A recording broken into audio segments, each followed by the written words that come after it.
Welcome back to What It's Really Like to Be an Entrepreneur. I'm Vincent Lanci, speaker and author of the book Left for Dead, A Story of Redemption. Want to know what it's really like to be an entrepreneur? Well, you came to the right place. Whether you're already an entrepreneur, are looking to start your journey tomorrow, or are someone who just needs a little extra motivation to get through the day, this is the perfect podcast for you. This is the place where you'll learn exactly what it's like in the world of entrepreneurship and hear real-life, authentic stories of entrepreneurs grinding on each episode. My goal for this podcast is to help you realize that giving up is never an option. If you missed last week's episode, be sure to download it after you tune in today. My guest on the show this week is someone I met as a student at the University of Tampa. One thing that I loved about the University of Tampa was at the time, the small student population was a major key. AJ was a photography major, and I was a finance major, and we were still able to connect and become great friends. Once he left Tampa for California, things in Tampa were certainly not the same. I'd like to introduce my great friend, Aj Favicchio.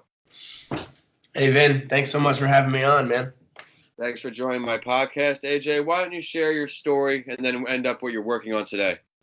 Yeah, so basically I moved from Tampa, Florida to California about 3 years ago. I was a film major, and around the time where sophomore year came around, I was not as fulfilled with the film program as I expected to be. So I ended up starting or enrolling in the business school as a entrepreneurship major.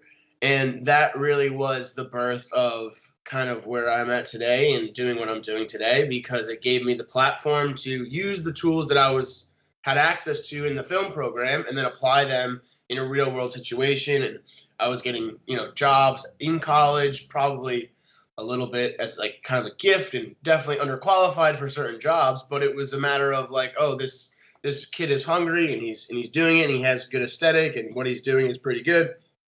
So now kind of short of that, and then now I moved to California about 3 years ago with a buddy of mine, and we currently are directors in the music video industry as well as the commercial industry, which is on the horizon, and making videos on a level that I was always wanted to achieve, and being a director in that space as opposed to being a business owner. So I'll go into a little bit of that detail in a minute. Yeah, AJ, great. Thanks for sharing. And now something I do each week is I share an entrepreneurial journey that's sure to inspire our listeners, someone's route that can maybe help everybody get through their tough parts of entrepreneurship. I got this great article from Tots Plus, a write-up site I use when I have music people on the show or with a little film background. So for you today, I'm going to introduce the entrepreneurial journey of Jimi Hendrix. He was brought up in poverty, was neglected often, and his father was in the military.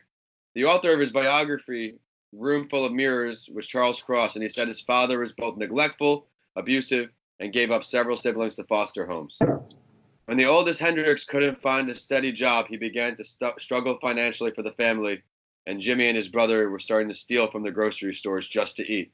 When he turned 15, he got an actual guitar and now had a real instrument, not just his broomstick with one ukulele string. He sought advice and listened to everyone who would offer it. He ended up getting into trouble and was forced to either spend 2 years in prison or go to the Army. He enlisted in the Army. No one knows why, but when his discharge from the Army after only 1 year, speculation rose as to why. Some say that he convinced his superiors he was a homosexual, while others speculate that he had a broken ankle.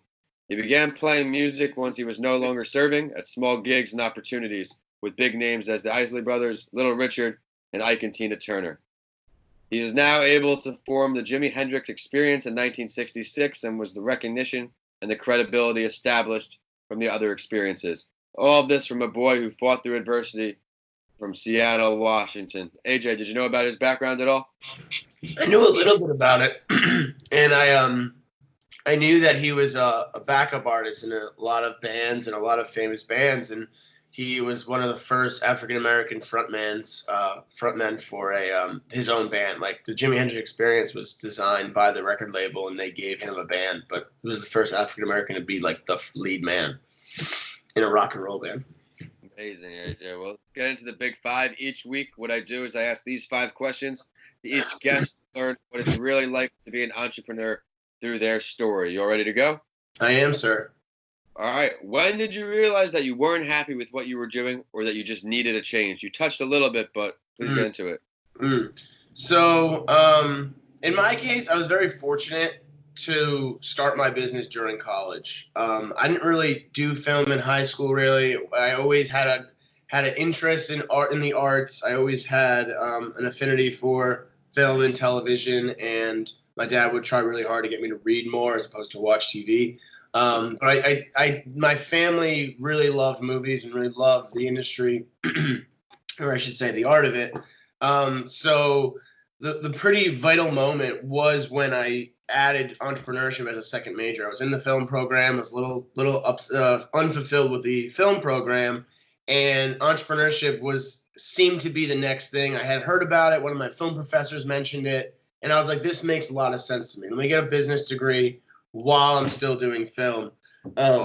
It put me in a unique situation because I was the only student in the business program who was also a film student, and the resources of the film program, like access to cameras, access to gear, access to lenses, is a value that a lot of students don't have. So in the film program, everyone's making movies, which some part of me wishes I did a little bit more of that, but I was kind of in the short, long term, like, let me use this and make some money and let me make a business out of this. And my entire entrepreneurship class curriculum was about finding the intersection of your passion with business, or how to monetize what you're doing and, make a business out of it. Yeah. So I utilized the resources of that department and then brought it into the business school and started getting gigs. And it was never a point where I wasn't happy, but it was just an opportunity for me to really capitalize on a market. And there's plenty of video production companies in the area and stuff, but at the time it was perfect for me. And so I started my LLC in college. The network of UT was amazing. Yeah, the network of my college was amazing, and giving me access to people and giving me access to different opportunities and jobs and ways to network and things like that. Fortunately, since college, I graduated college in 2014. I've been able to be fulfilled and sustain my business since then, which is pretty awesome. One moment of change that I realized was more of like an opportunity at my door than it was I got to get out of here and I need to look for a way out. I was living in Tampa and excuse me. I was living in Tampa, and my buddy, who I had worked with a few times, I actually knew of him through the film industry, through the network in Tampa, and he was an amazing videographer, an amazing editor. And he was moving to Los Angeles with an opportunity to make music videos for this music producer. And basically, he's like, hey, do you want to move out and work with me here? And I was like, yep, that's it. It's all I needed to hear. I probably avoided some of the red flags that were there with the actual opportunity itself, but that was just kind of my ambition. I'm like, well, I have this ticket to move to Los Angeles. This is what I wanted to do always. I've always wanted to actually try to make something as opposed to just owning a business, which the fact that you had Jimi Hendrix in this episode that I thought was really interesting, because it's so many similarities in terms of art. Being an entrepreneur, being a creative at the same time. Obviously, talent is a huge part of that, in one of the greatest guitar players of all time. But I think the similarities are there, and also when you deal with creative industries, it's like freelance gigging. It's trying to sustain, and although it's a little different, it's definitely the same in a lot of ways.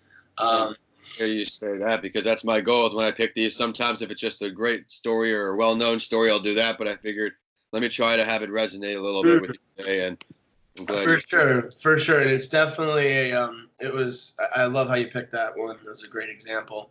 Let's move to one or two of the most difficult parts that you find to being an entrepreneur. I know there are a ton of them, but if you had to pick two, what are you thinking? So for a creative industry and for a creative platform, and the way that my industry works is a lot of waiting around, in a sense. It's difficult in my field because what we do is it's it's determined by the industry and how busy the industry is. So when we get a job, we're not advertising for our jobs as directors. We're working directly with record labels. It's more internal. So our executive producer and our agent goes out trying to get jobs. Just like an actor has to go audition for jobs. Okay. We have to do the same thing. We have to bid on a job, and it's competitive, and there's like 10 other directors doing it. So it's a little difficult. One thing that's like super difficult is the self-doubt that creeps in when work is not there. And that's kind of where we are right now. And that's what I'm dealing with right now.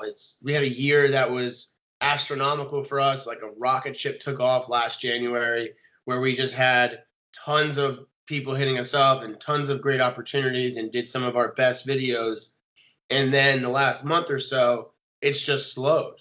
And that's the industry. That's this, in general, it's slow. The record entrepreneurship. When you have one thing, you get 10 assignments, and then when you have nothing, you get no offers. You get nothing. It's just and that's just the way it goes. And it's not. And it's tough not to take it personally. So the self-doubt that creeps in is so real. And for a while, you feel great, and you're like, you know what, we came off a heater, we're feeling good, but it definitely creeps in, and the ability to stay motivated when you're not busy, I find to be a great challenge, because when I have 1,000 things to do, I can get everything done. I'm productive. I wake up. I'm like, I gotta do this. I gotta do this. I gotta do this. I gotta do this. And you feel great. When I'm slow, getting stuff done is very difficult for me, because it's like I have one thing to do and I have no real sandbox to play in. It's just free reign. So staying motivated, blocking out your own self-doubt, I find to be the challenge at times. It's just kind of how it goes, and especially with creative industry, and I'm not selling a product, I don't have a business, I don't have like a door, I can't advertise as much as it's definitely a different field. It's like being a musician, it's being an actor. Providing a service.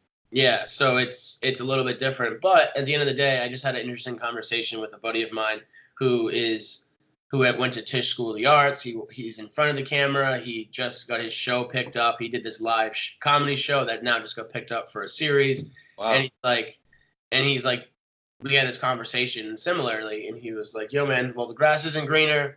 We're here because this is what we want to do. This is what we decided to do. And I'm like, you're right. This is where we are, and this is what we got to deal with. So you got to roll with it, and you got to stay up. Love it, man. Love it. If you had to pick one of your greatest failures, AJ, what was it? What did it teach you? Why'd you pick it? Yeah. I think every video we do in some ways is a failure. And what I mean by that is there's always teachable moments in everything that we do. I can go back 3 years, I can go back 2 years and look at videos that we directed. I direct with a buddy of mine. His name is Miles Cable. We're known as Miles and AJ, which is why I'm saying we. And I can go back to all these videos and be like, wow, that's bad. And just hate on everything that I've done. And that, I think, is like the true, like, artists always are their own worst critic. And I am so in that camp, and it's debilitating at times, but it's kind of factual. And one of the books that I've read, which I wanted to talk about at the end, it's called The War of Art. And the War of Art is about resistance and about, being able to pursue and just sit down and actually do work and write. It's told from a perspective of a writer. And as a failure, it's like we hate everything we do. You do it, you feel great about it, and then at the end you're like, oh, I don't like that, keep going. So I think I learn from every job that we do, every video that we do, and we constantly look out for the teachable moments that arise, and there's a lot of them. Great answer. I think that's going to resonate with a lot of people listening in. Yeah. If you could choose to have a conversation and learn from any entrepreneur, dead or alive, who would it be? Same thing. Why'd you pick them? What are you talking about? Entrepreneur, great question. I chose Stanley Kubrick, who is more of a director than I would say entrepreneur. An absolute legendary filmmaker, like often credited as one of the most influential directors, filmmakers of all time. What's your favorite movie put out?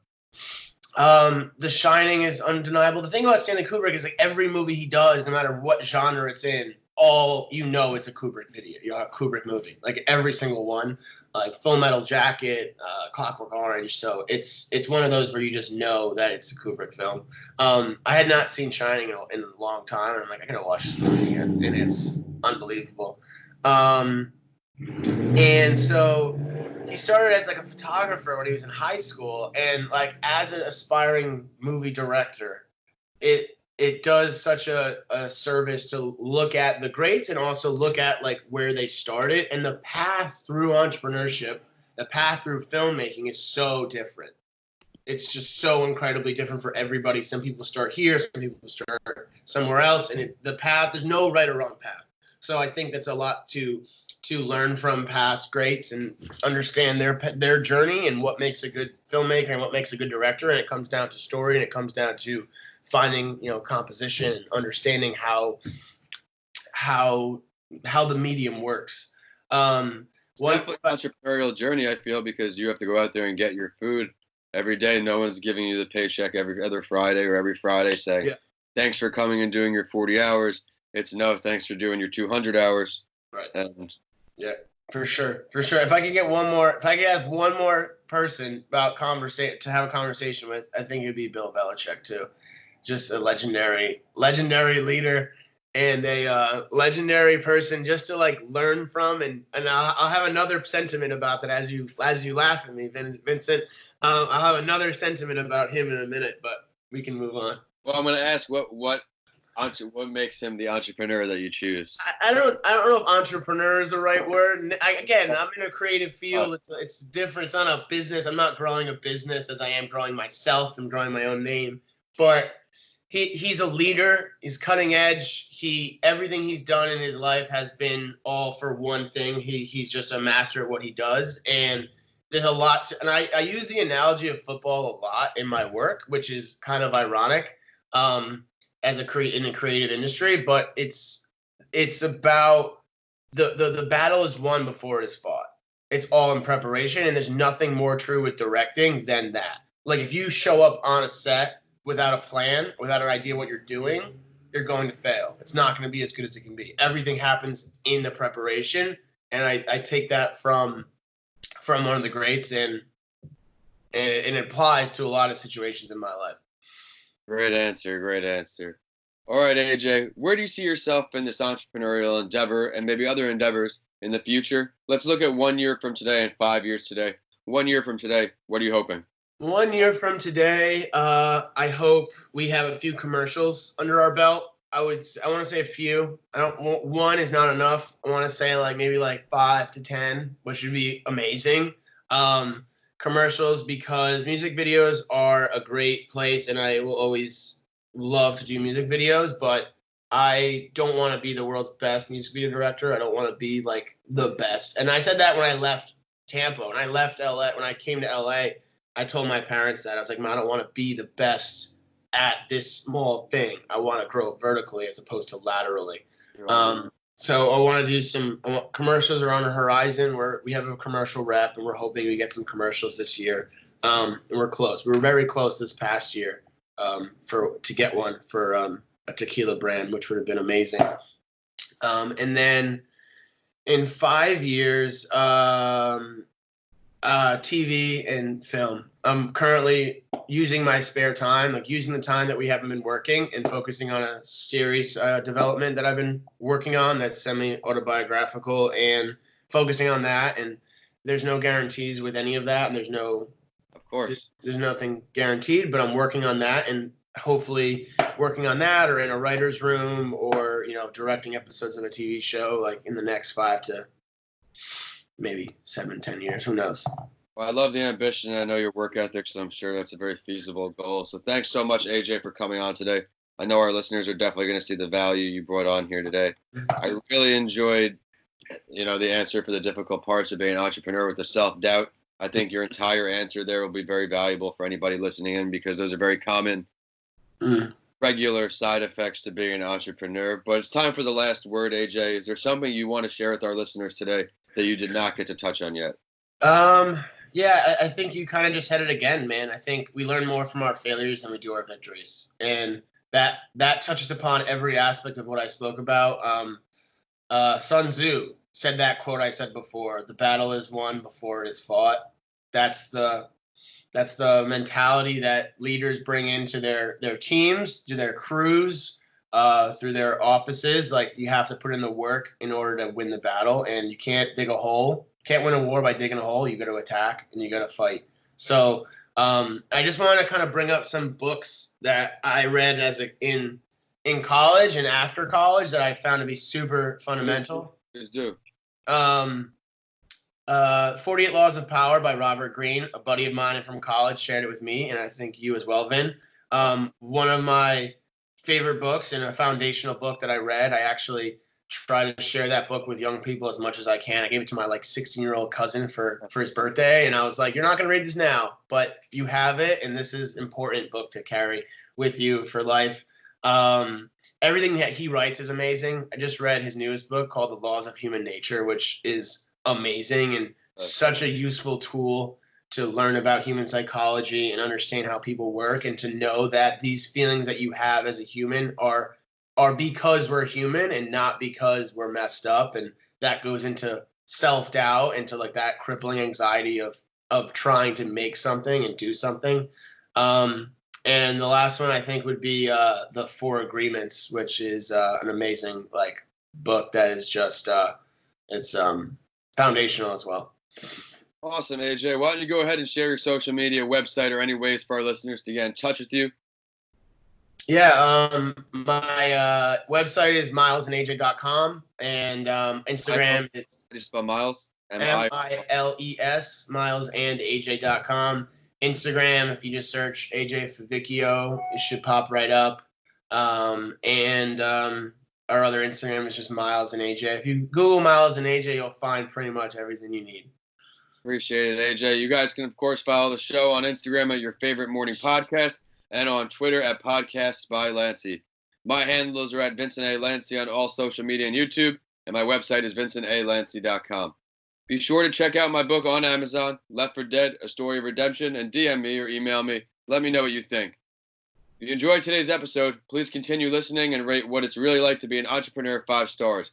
I work really hard to find value delivering stories for you on each episode. As always, I will follow the last word with a quote that inspired me, and I know it will for you too.